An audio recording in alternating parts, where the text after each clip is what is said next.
Delhi liquor scam కేసులో తన అరెస్టుతో పాటు 7 రోజుల పాటు ఈడీ కస్టడీ విధిస్తూ దిగువ స్థాయి కోర్టు తీసుకున్న నిర్ణయంపై సత్వరమే విచారణ జరిపి ఉపశమనం కల్పించాలంటూ ఢిల్లీ సీఎం అరవింద్ కేజ్రీవాల్ దాఖలు చేసిన పిటిషన్ను ఢిల్లీ హైకోర్టు తోసిపుచ్చింది. సత్వర విచారణ చేపట్టలేమని తేల్చి చెప్పింది. హోలీ సందర్భంగా కోర్టుకి 2 రోజుల సెలవు ఉంటాయి. కోర్టు తిరిగి బుధవారం పునఃప్రారంభమవుతుందని, సెలవుల తర్వాత మొదటి పని దినమైన బుధవారం ఈ పిటిషన్ లిస్టింగ్కు వస్తుందని ఢిల్లీ హైకోర్టు తెలిపింది. మాదిగలను రెచ్చగొడితే అందుకు పరిణామాలు తీవ్రంగా ఉంటాయని సీఎం రేవంత్ రెడ్డిని ఎంఆర్పీఎస్ వ్యవస్థాపక అధ్యక్షుడు మందకృష్ణ మాదిగ హెచ్చరించారు. మాజీ సీఎం కేసీఆర్లా సీఎం రేవంత్ రెడ్డి తమకు అన్యాయం చేస్తే ప్రత్యక్ష యుద్ధం ఉంటుందని, మాదిగల తిరుగుబాటు ఎలా ఉంటుందో భవిష్యత్తులో చూపిస్తామన్నారు.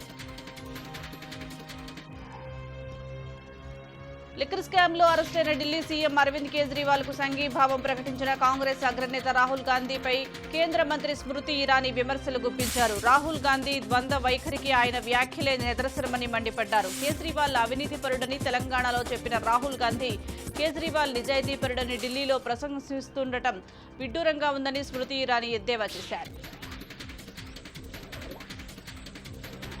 న్యాయవాదుల సంక్షేమం కోసం గత బీఆర్ఎస్ ప్రభుత్వం 100 కోట్లు కేటాయించమని ప్రచారం చేసుకుని ₹1 కూడా నిధులు విడుదల చేయకుండా మోసానికి పాల్పడిందని తెలంగాణ రాష్ట్ర అడ్వకేట్ జేఏసీ ఆరోపించింది. హైదరాబాద్ బషీర్బాగ్ ప్రెస్ క్లబ్లో ఏర్పాటు చేసిన సమావేశంలో జేఏసీ నూతన కార్యవర్గాన్ని ఎన్నుకున్నారు. గత 10 ఏళ్లుగా రాష్ట్రంలో న్యాయవాదులకు రక్షణ కరువైందని, నడి రోడ్డుపై న్యాయవాద దంపతులను హత్యలు చేయడం బాధాకరమన్నారు. ప్రజా ప్రభుత్వం అని చెప్తున్న కాంగ్రెస్ ప్రభుత్వం న్యాయవాదుల సంక్షేమ బోర్డు ఏర్పాటు చేసి 200 కోట్లు కేటాయించాలని విజ్ఞప్తి చేశారు. నెల్లూరు జిల్లా బుచ్చిరెడ్డిపాలెం మండలంలో రాజ్యసభ సభ్యుడు, నెల్లూరు వైసీపీ ఎంపీ అభ్యర్థి విజయసాయిరెడ్డి ఎమ్మెల్యే ప్రసన్నతో కలిసి పర్యటించారు. భారీ ర్యాలీగా పంచేడు గ్రామానికి చేరుకున్నారు. తనపై ప్రతిపక్షాలు చేస్తున్న ఆరోపణలు ఏవీ నిజం కాదని, తాను నెల్లూరు జిల్లాలోని పుట్టి నెల్లూరు జిల్లాలోని చదివానని గుర్తు చేశారు. విజయసాయిరెడ్డి తాను పుట్టిన గడ్డపై ముఖ్యమంత్రి జగన్మోహన్ రెడ్డి ఆదేశాల మేరకు ఎంపీగా పోటీ చేస్తున్నానని చెప్పారు. అధికారంలోకి వచ్చిన తర్వాత నెల్లూరును అభివృద్ధి బాటలో నడిపిస్తామని హామీ ఇచ్చారు.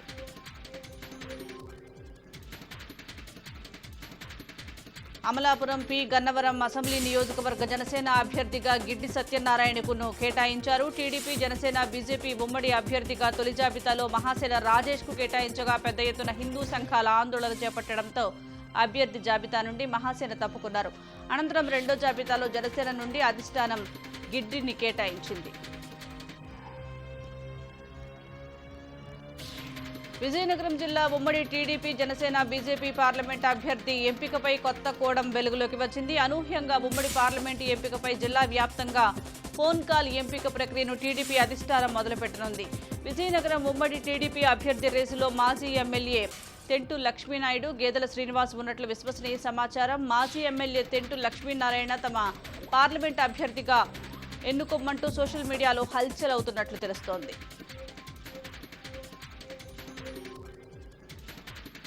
ప్రణీత్ రావు ఫైల్స్ కేసులో కీలక మలుపు తిరుగుతోంది. ప్రభాకర్ రావు, రాధాకిషన్ పేర్లను పోలీసులు ఎఫ్ఐఆర్లో చేర్చారు. ప్రణీత్ రావు ఫోన్ ట్యాపింగ్లో ప్రభాకర్ రావు, రాధాకిషన్ రావులే కీలక సంస్థదారులుగా గుర్తించారు. వీరిద్దరూ చెబితేనే ప్రణీత్ రావు ట్యాపింగ్ చేశారు. ట్యాపింగ్ చేసిన సమాచారాన్ని ప్రభాకర్ రావుకు ఎప్పటికప్పుడు ప్రణీత్ రావు అందించారు. రాజకీయ నాయకులు, వ్యాపారుల ఫోన్ నెంబర్లను ప్రణీత్ రావు చేతికిచ్చారు. ప్రభాకర్ రావు, రాధాకిషన్ అయితే అప్పటి ప్రతిపక్ష నేత రేవంత్ రెడ్డిపై పూర్తి స్థాయిలో నిఘా పెట్టాలని ప్రభాకర్ రావు అందించారు. శ్రీనివాస్ గౌడ్ ఉద్యోగ సంఘాలు ఉద్యమాల పేరుతో ఎదిగిన నేతగా చెబుతారు. జీవిత ఆశయం మంత్రి కావాలని ప్రతి అవకాశాన్ని మెట్టులా వాడుకుని పైకొచ్చిన పొలిటీషియన్. కానీ మంత్రి అయ్యాక ప్రజాసేవ ఆలోచనలు దారితప్పాయి. పరిపాలన పేరుతో ఎంతైనా దోచుకోవచ్చు అనేందుకు నిదర్శనంగా మారని ఆరోపణలు వినిపించాయి. ఇప్పుడు అధికారం దూరం కాగానే ఆయన లీలలు ఒక్కొక్కటిగా బయటకు వస్తున్నాయి. హైదరాబాద్లో టూరిజం శాఖలు అందిన కాడికి వాడుకుని వదిలేశారని కాగ్ సాక్ష్యాధారాలతో సహా తప్పుపట్టింది. ఢిల్లీ మద్యం కుంభకోణం కేసులో ప్రస్తుతం ఈడీ కస్టడీలో ఉన్న కేజ్రీవాల్ రాష్ట్ర ముఖ్యమంత్రిగా తొలి ఆదేశాన్ని జారీ చేశారు. దేశ రాజధానిలో నీటి సరఫరాకు సంబంధించి ఢిల్లీ మంత్రి అతిషి ద్వారా ఈ ఆదేశాలు జారీ చేశారు.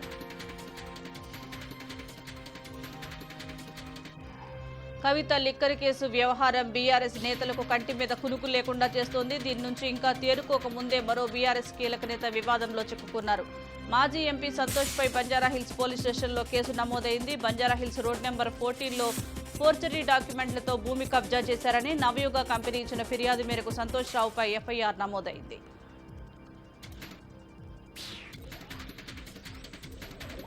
కాకినాడ పార్లమెంటు జనసేన పార్టీ అభ్యర్థి తంగేళ్ల ఉదయ శ్రీనివాస్ను జగ్గంపేట ఎమ్మెల్యే అభ్యర్థి జ్యోతుల నెహ్రూ మర్యాదపూర్వకంగా కలిశారు. టీడీపీ జనసేన నాయకులు కార్యకర్తలతో ఆత్మీయ సమావేశం నిర్వహించి ఒకరినొకరు సత్కరించుకున్నారు. పొత్తులో భాగంగా రాష్ట్ర ప్రయోజనాల కోసం చంద్రబాబు, పవన్ తీసుకున్న నిర్ణయం కారణంగా నా కుమారుడు నవీన్కి రావాల్సిన ఎంపీ సీటు ఉదయ శ్రీనివాస్కి వచ్చిందన్నారు. ఉదయ్ను 1,00,000 ఓట్ల మెజారిటీతో గెలిపించుకుంటామన్నారు. నెల్లూరు జిల్లా మర్రిపాడులో మాజీ ఎంపీ మేకపాటి రాజమోహన్ రెడ్డికి నిరసన సెగ తగిలింది. రచ్చబండ పేరుతో కృష్ణాపురంలో ఎన్నికల ప్రచార సభ నిర్వహించారు. ఈ సమావేశంలో పాల్గొన్న విద్యార్థులు, స్థానిక మహిళలు పలు సమస్యలపై మేకపాటిని నిలదీశారు. మరోపక్క ఓ ప్రభుత్వ పాఠశాలలో ఉపాధ్యాయుడిగా పనిచేస్తున్న ఫరూక్ అలీ మేకపాటికి సహాయకుడిగా కార్యక్రమంలో పాల్గొనడంపై విమర్శలు వెల్లువెత్తుతున్నాయి. సార్వత్రిక ఎన్నికల వేళ ఏపీ అధికార వైసీపీ, ప్రతిపక్ష టీడీపీ పార్టీలో ఫిరాయింపులు జోరందుకున్నాయి. మరోపక్క టికెట్ దక్కని సీనియర్లు వలసల బాట పట్టారు. వైసీపీకి చెందిన MLA Unnamatla Eliza party chief Sharmila సమక్షంలో కాంగ్రెస్లోకి చేరారు.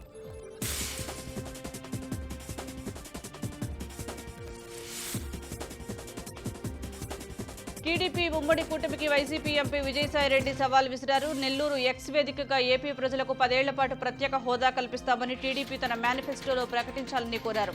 వైసీపీని ఎదుర్కోవడానికి టీడీపీ, బీజేపీ, జనసేనతో కూటమి పొత్తు పెట్టుకుందన్న విజయసాయిరెడ్డి ఈసారి గతం కంటే ఎక్కువ స్థానాల్లో తమ పార్టీ గెలుపొందుతుందని ధీమా వ్యక్తం చేశారు.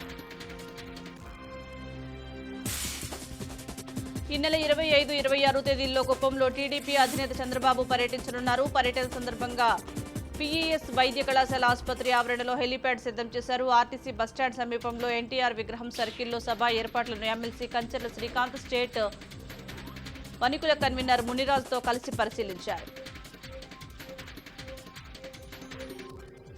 శ్రీశైలం నియోజకవర్గ టీడీపీ మాజీ ఎమ్మెల్యే రాజశేఖర్ రెడ్డిపై ఆత్మకూరు పిఎస్లో కేసు నమోదైంది. ఈ నెల 19న శ్రీశైలం నియోజకవర్గ విస్తృత స్థాయి సమావేశంలో రాజశేఖర్ రెడ్డి వాలంటీర్లపై అనుచిత వ్యాఖ్యలు చేశారంటూ ఫిర్యాదు చేశారు. ప్రజలను రెచ్చగొట్టే విధంగా మాట్లాడారంటూ ఎన్నికల రిటర్నింగ్ ఆఫీసర్ ఇచ్చిన ఫిర్యాదు మేరకు పోలీసులు కేసు నమోదు చేశారు.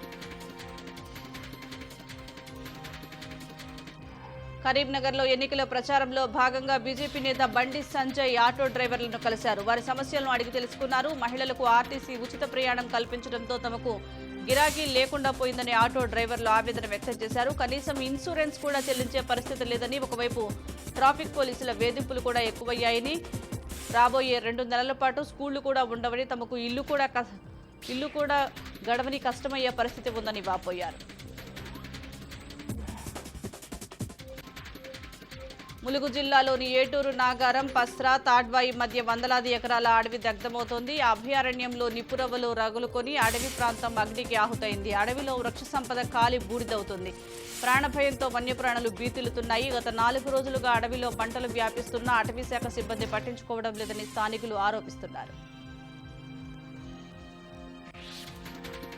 2 రోజుల క్రితం గడ్చిరోలి జిల్లాలో జరిగిన ఎన్కౌంటర్ను నిరసిస్తూ ఇవాళ మావోయిస్టు పార్టీ తెలంగాణ బంద్కు పిలుపునిచ్చింది. కాల్పులను బూటక ఎన్కౌంటర్గా అభివర్ణించింది. పోలీసులు జరిపిన ఎన్కౌంటర్లపై హైకోర్టు న్యాయమూర్తితో విచారణ జరిపించాలని డిమాండ్ చేసింది. ఎన్కౌంటర్లో పాల్గొన్న వారిపై సెక్షన్ 302 కింద కేసు నమోదు చేయాలని కోరింది.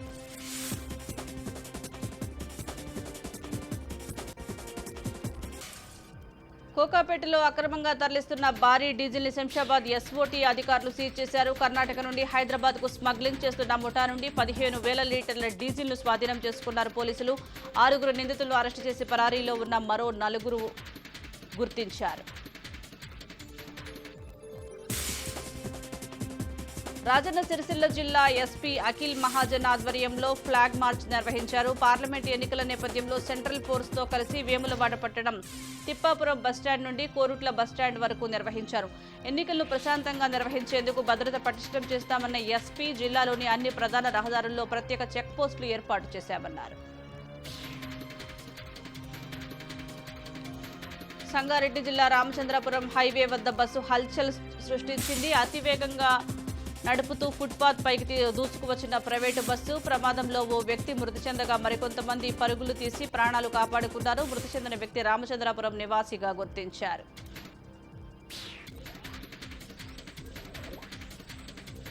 తెలంగాణలో ఎండల తీవ్రత పెరిగింది. కొద్ది రోజులుగా అన్ని జిల్లాల్లో పగటిపూట 31 డిగ్రీలకు పైగా ఉష్ణోగ్రతలు నమోదవుతున్నాయి. 5 రోజుల నుంచి ఖమ్మంలో సాధారణ కన్నా 3 డిగ్రీలు అధికంగా ఉష్ణోగ్రత ఉంటుంది. హైదరాబాద్లో 1.5 డిగ్రీలు అధిక ఉష్ణోగ్రతలు నమోదవుతున్నాయి. మహబూబ్ నగర్, మెదక్, భద్రాచలం, హనుమకొండ ప్రాంతాల్లోనూ ఎండ తీవ్రత కనిపిస్తుంది. గాలిలో తేమ శాతం తగ్గిపోతుండటమే ఇందుకు కారణమని నిపుణులు చెబుతున్నారు. తెలంగాణ గొర్రెల స్కామ్ కేసులో ఏసీబీ దూకుడు పెంచింది. కాగా ఇప్పటికే రెండో రోజు ఏసీబీ ఆఫీసులో విచారణ కొనసాగుతుంది. ఈ క్రమంలోనే పశుసంవర్ధక శాఖ మరో ఉన్నతాధికారి పాత్రపై ఏసీబీ ఫోకస్ పెంచింది. ఈ సందర్భంగా జాయింట్ డైరెక్టర్ అంజులప్ప, అసిస్టెంట్ డైరెక్టర్ కృష్ణయ్యను రెండో రోజు కస్టడీకి తీసుకుని విచారిస్తున్నారు. ఇంకా పలువురు కీలక వ్యక్తులు అరెస్ట్ అయ్యే అవకాశం ఉన్నట్లు సమాచారం. నిర్మల్ జిల్లా ఖానాపూర్ నియోజకవర్గంలో కాంగ్రెస్ కార్యకర్తల సమావేశం జరిగింది. ఈ సమావేశంలో మంత్రి సీతక్క, పలువురు కార్యకర్తలు పాల్గొన్నారు. ఈ సందర్భంగా మంత్రి సీతక్క ఒక్క అవకాశం రాహుల్ గాంధీకి ఇవ్వాలి, పార్లమెంటు ఎన్నికల్లో కాంగ్రెస్ పార్టీ అభ్యర్థిని గెలిపించేందుకు అందరూ కృషి చేయాలన్నారు. రాహుల్ గాంధీని ప్రధానిగా చేసే బాధ్యత మన అందరిపై ఉంది. కాంగ్రెస్ అమలు చేస్తున్న పథకాలను ప్రజల్లోకి తీసుకుపోయి సైనికుల్లా పనిచేస్తూ ఓటు అడగాలని ఆమె సూచించారు. బీజేపీ ఎంపీ కిషన్ రెడ్డి ఆధ్వర్యంలో తెలంగాణ బీజేపీ కీలక సమావేశం నిర్వహించారు. ఎంపీ అభ్యర్థులతో బీజేపీ నేతలు భేటీ అయ్యారు. ఈ సమావేశానికి తరుణ్ చుగ్, బన్సల్, కిషన్ రెడ్డి, పలువురు బీజేపీ నేతలు హాజరయ్యారు. ఎన్నికల ప్రచార వ్యూహంపై చర్చ, నియోజకవర్గాల్లో ప్రచారంపై అభ్యర్థులకు దిశానిర్దేశం చేయనున్నారు. గుజరాత్లో బీజేపీకి బిగ్ షాక్ తగిలింది. పార్లమెంట్ ఎన్నికల కోసం ప్రకటించిన ఇద్దరు అభ్యర్థులు పోటీకి విముఖత వ్యక్తం చేశారు. గుజరాత్లోని వడోదరా సెగ్మెంట్ నుంచి సిట్టింగ్ ఎంపీ రంజన్ భట్ను బరిలోకి దింపగా తాజాగా ఆమె పోటీ నుంచి తప్పుకుంటున్నట్లు ప్రకటించారు. ఈ విషయాన్ని రంజన్ భట్ ఎక్స్ ద్వారా వెల్లడించారు. ఆమె అభ్యర్థిత్వాన్ని బీజేపీలోని పలువురు తీవ్రంగా వ్యతిరేకించడంతోనే ఈ నిర్ణయం తీసుకున్నట్లు సమాచారం. ఓవర్ స్పీడ్ డ్రైవింగ్ తో ఎంపీ అసదుద్దీన్ వాడుతున్న కారుపై 10,485 రూపాయల ట్రాఫిక్ చలాన్లు పెండింగ్ ఉంది. ఇది కేవలం నగర శివార్లలోని ఓఆర్ఆర్పై ఓవర్ స్పీడ్ డ్రైవింగ్ కారణంగా నమోదైంది. ప్రజాప్రతినిధులుగా వ్యవహరించే వీళ్లే ఇలా ఉంటే సామాన్యుల పరిస్థితి ఏంటనేది ప్రశ్నార్థకంగా మారుతోంది. మరోపక్క ఇన్ని చలాన్లు ఉన్న పోలీసులు ఎందుకు పట్టించుకోవడం లేదంటూ విమర్శలు వెల్లువెత్తుతున్నాయి. మంగళగిరి నియోజకవర్గంలో పలు గ్రామాల్లో టీడీపీ రచ్చబండ కార్యక్రమాలు నిర్వహించారు. కార్యక్రమానికి వెళ్తున్న టీడీపీ జాతీయ ప్రధాన కార్యదర్శి నారా లోకేష్ కాన్వాయ్ని ఆపి పోలీసులు తనిఖీలు చేశారు. మరోపక్క రాష్ట్ర వ్యాప్తంగా టీడీపీ కూటమి విస్తృతంగా పర్యటిస్తూ ముందుకు సాగుతోంది. రానున్న ఎన్నికల్లో ప్రజా వ్యతిరేక జగన్ పాలనను ఓడించడమే తమ లక్ష్యమనే నినాదంతో టీడీపీ పిలుపునిస్తోంది. నెల్లూరు ఎంపీ విజయసాయిరెడ్డి, ఎమ్మెల్యే ప్రసన్నపై డిప్యూటీ మేయర్ రూప్ కుమార్ యాదవ్ మండిపడ్డారు. సభ్య సంస్కారం మరచి ప్రసన్న కుమార్ రెడ్డి ఇష్టం వచ్చినట్లు మాట్లాడుతున్నారని ఆరోపించిన రూప్ కుమార్ హుందా రాజకీయాలు చేస్తే బాగుంటుందని, లేదంటే తమ గుట్టుని బహిర్గతం చేస్తామని హెచ్చరించారు. మరోపక్క ఓటమి భయంతో 35 కోట్లు ఎలక్ట్రికల్ బాండ్స్ బీజేపీకి ఎంపీ విజయసాయిరెడ్డి ఇప్పించారని రూప్ కుమార్ అన్నారు. భూ కబ్జా కేసులో బీఆర్ఎస్ మాజీ ఎంపీ జోగినిపల్లి సంతోష్పై బంజారాహిల్స్ పోలీస్ స్టేషన్లో కేసు నమోదైంది. తన భూమికి సంబంధించిన నకిలీ పత్రాలు పుట్టించి ఫోర్జరీకి పాల్పడ్డారని ఆరోపిస్తూ నవయుగ ఇంజనీరింగ్ కంపెనీ ప్రతినిధి కేసు నమోదు చేశారు. దీంతో పోలీసులు సంతోష్ కుమార్, లింగారెడ్డిలపై పలు సెక్షన్ల కింద కేసు నమోదు చేసి విచారణ చేపట్టారు. మరోవైపు జోగినిపల్లి సంతోష్ స్వయాన కేసీఆర్ మేనల్లుడే కావటం గమనార్హం. పశ్చిమ గోదావరి జిల్లా యలమంచిలి చించినాడ గ్రామంలో టీడీపీ సమన్వయకర్తల సమావేశం జరిగింది. ఎమ్మెల్యే నిమ్మల రామానాయుడు ఆధ్వర్యంలో బూత్ కమిటీ కన్వీనర్లకు ఎన్నికల్లో గెలిపే లక్ష్యంగా దిశానిర్దేశం చేశారు. టీడీపీ హయాంలోనే బడుగు బలహీన వర్గాలకు సామాజిక న్యాయం జరిగిందన్న నిమ్మల వైసీపీ పాలనలో దోచుకోవడంతో పాటు అన్ని రంగాలను భ్రష్టు పట్టించారని విమర్శించారు. ఆర్య సమాజ్ ఆధ్వర్యంలో వైదిక ధర్మ పరిచయం వేదికను ఏర్పాటు చేశారు. అక్బర్బాగ్లోని దయానంద్ సరస్వతి విద్యాలయంలో కొత్త బ్లాక్ ప్రారంభోత్సవం నిర్వహించిన సమితి అధ్యక్షుడు సుధాకర్ గుప్తా కుల మతాలకు అతీతంగా విద్యార్థులకు సంస్కృతం వేదాలతో పాటు సిబిఎస్ఈ కోర్స్ బోధించడం జరుగుతుందన్నారు. సంస్థ ఏర్పాటు చేసిన 60 సంవత్సరాలు పూర్తి చేసుకున్న సందర్భంగా మాండ్యం కుటుంబానికి చెందిన పుస్తకం ఆవిష్కరించారు.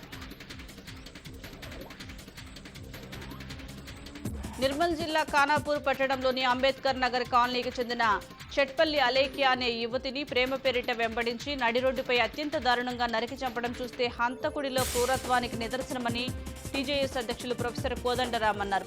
అంబేద్కర్ నగర్లోని అలేఖ్య నివాసానికి వచ్చిన కోదండరాం వారి కుటుంబాన్ని పరామర్శించారు. ఈ సందర్భంగా అలేఖ్య హత్యకు గల కారణాలను అడిగి తెలుసుకున్నారు. జగిత్యాల జిల్లా గంజాయి కేసులో విస్తుపోయే నిజాలు వెలుగులోకి వచ్చాయి. సంచలనంగా మారిన ఓ 10వ తరగతి విద్యార్థి ఘటనతో విస్తుపోయే నిజాలు రాబట్టారు. డబ్బే ఆశగా మత్తుకు బానిస చేసి విద్యార్థులు సెక్స్ వర్కర్లుగా రేవ్ పార్టీలకు తరలిస్తున్నట్లుగా గుర్తించి పోలీసులు దర్యాప్తులో నిందితుల్లో 3 యువకులపై పోక్సోతో పాటు ఎన్డీపీఎస్ యాక్ట్ కింద కేసులు నమోదు చేశారు.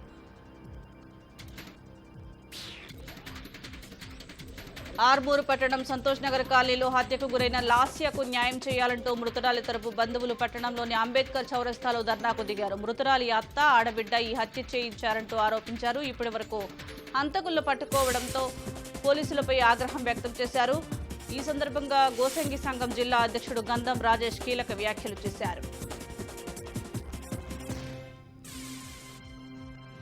కొమరంభీం జిల్లా బెజ్జూర్లో గిరిజనులు ఆందోళనకు దిగారు. హేటిగూడ గ్రామానికి చెందిన లస్మయ్య రహదారి సమీపంలో చిన్న దుకాణం వేసుకుని జీవనం సాగిస్తున్నాడు. దుకాణం షెడ్డును ఫారెస్ట్ రేంజ్ అధికారి దయాకర్ సిబ్బందితో తొలగించి బాధితుడిపై దాడి చేశాడు. దీంతో బాధితుడితో పాటు గ్రామస్తులు అటవీ శాఖ కార్యాలయం ఎదుట బైఠాయించి నిరసన తెలిపారు.